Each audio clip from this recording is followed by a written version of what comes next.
This phalanx was 18 men deep and 64 across. Their shields overlapped like the scales on a serpent's back, virtually impenetrable. The first three ranks lowered their spears and rolled forward towards the Medes. In contrast to the Greeks, the Medes were lightly armed.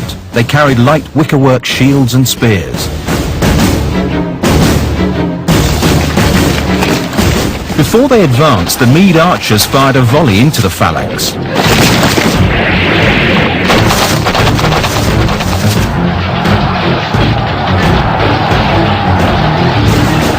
Leonidas sent in more Greeks to reinforce the phalanx, pressing their weight into the backs of their fellow troops. Volley after volley of arrows filled the sky. Well, the Greek infantry had a 3-foot shield. The shields were bronze-faced with maybe 2 inches of oak underneath that. So if you want to think of that as a kitchen cutting board. And how hard you can whack a cutting board with a battle axe and you can't break it. As the Greeks began to tire, Leonidas sent in his Spartan warriors. They advanced in a phalanx formation as the exhausted Greeks ran back.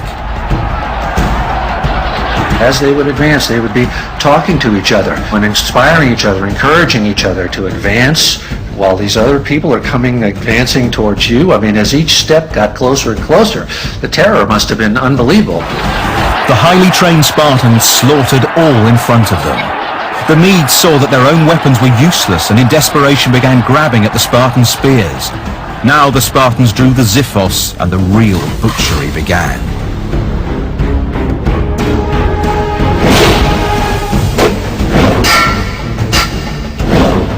Are you hungry? Are you tired? Are you thirsty? Are you wounded? It doesn't matter. You're a warrior and you fight. The confined space made it impossible for the Persians to take advantage of their superior numbers. They couldn't pack enough men into battle against this unrelenting killing machine. Combat in those days was all hand-to-hand. Nobody shot anybody, no smart bombs came in. If you were going to kill the enemy, he was going to be right in your face and trying to kill you. Wave after wave of Xerxes' warriors perished as they tried to penetrate the Spartan shield wall. Leonidas joked Xerxes has plenty of men, but no soldiers. But the Greeks took casualties as well.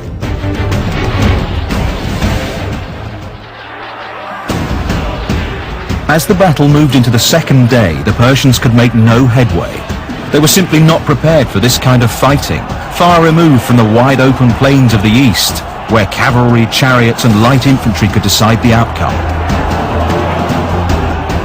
Sitting on his hillside throne, Xerxes became more and more agitated, jumping to his feet every so often, like a spectator at a football match.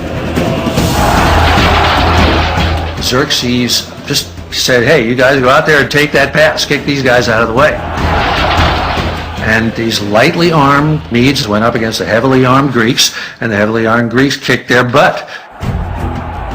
Xerxes decided to play his trump card and send in the immortals.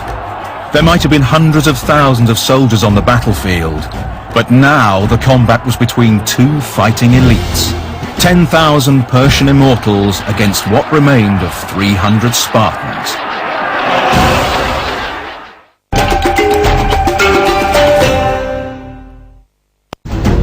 August 480 BC. The Spartans had held the pass at Thermopylae for nearly a day and a half. Xerxes had failed to crack their defense.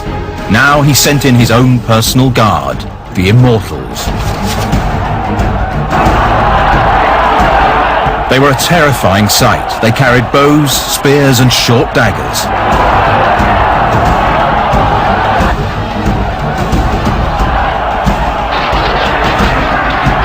But rank after rank of the elite shock troops fell in the dust. The light-armed Persians couldn't penetrate the Greek armor, but the Greeks could penetrate them at will. And also the Greeks were trained to fight at close quarters and to come to grips at close quarters. Nothing could shake the Spartans. Xerxes needed a miracle, and it came from an unexpected source. A Greek traitor, Ephialtes, seeing a chance to get rich quick, told Xerxes about a pathway that wound over the mountainside and came out behind the Spartans.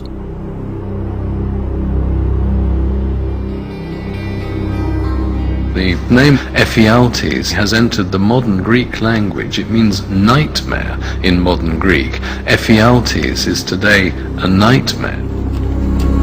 Under cover of darkness, the Persians filed up the track and on the morning of day 3 emerged behind the Spartans.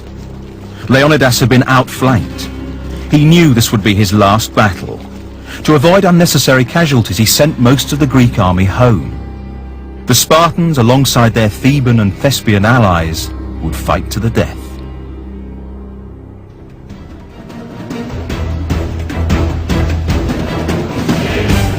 It must have been an amazingly emotional moment as men were walking out, brave men, knowing they were going to live, while others were walking up to the front line knowing that they were going to die.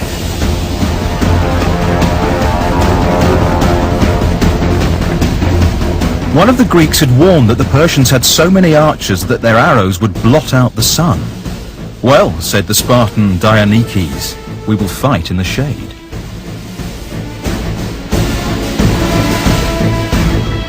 This was Spartan wit. And when somebody says something like that, you laugh and fear goes away. Leonidas was more somber. He ordered his men to breakfast, saying, "Tonight we shall dine in Hades." As battle recommenced, the Persians closed in from both sides on the tiny band of Greek survivors. The Spartans, with nothing to lose, fought like demons. The Persians suffered terrible losses. Then Leonidas fell.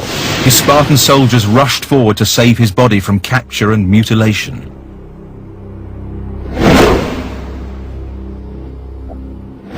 The fact that the Greeks fought in the way they did to preserve his body from the Persians at the moment of final defeat again symbolizes how important the position, the status, the role of the king, the leader, actually was.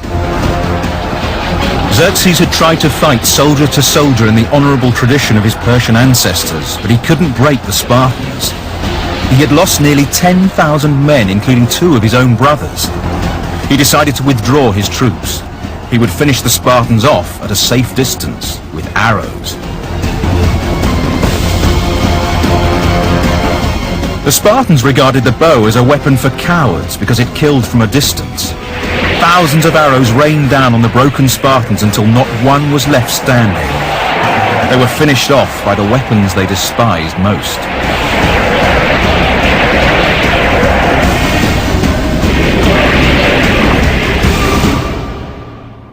A furious Xerxes ordered his men to find the body of Leonidas, and once they'd found it, cut off his head and stick it on a pole.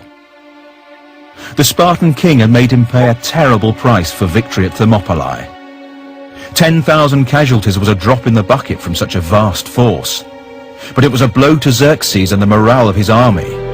He was astonished that men would fight for an ideal, the ideal of freedom. Xerxes raced on through Thermopylae to capture Athens, but its citizens and army had already fled. Later that same year, 480 BC, they took to ships and defeated the Persians in a great sea battle at Salamis. Xerxes' grand scheme was in ruins. Had the Spartans not done their bit at Thermopylae, then I think the whole war effort, the whole Greek resistance would have started to crumble. For the Greeks, it was destiny. A Spartan king had died. A Persian king had been defeated, just as the Oracle of Delphi had prophesied. All kinds of great civilizations have vanished that left incredible monuments, but the Spartans left nothing. But what they left, just by their actions that one day, is more indelible and is still living today. For the people of Greece, the courage and heroism of Thermopylae had sent out a message of hope and pride. The 300 Spartans would never be forgotten. A grateful Greece paid the poet Simonides to compose their epitaph. Go tell the Spartans, stranger passing by, that here, obedient to their laws, we lie.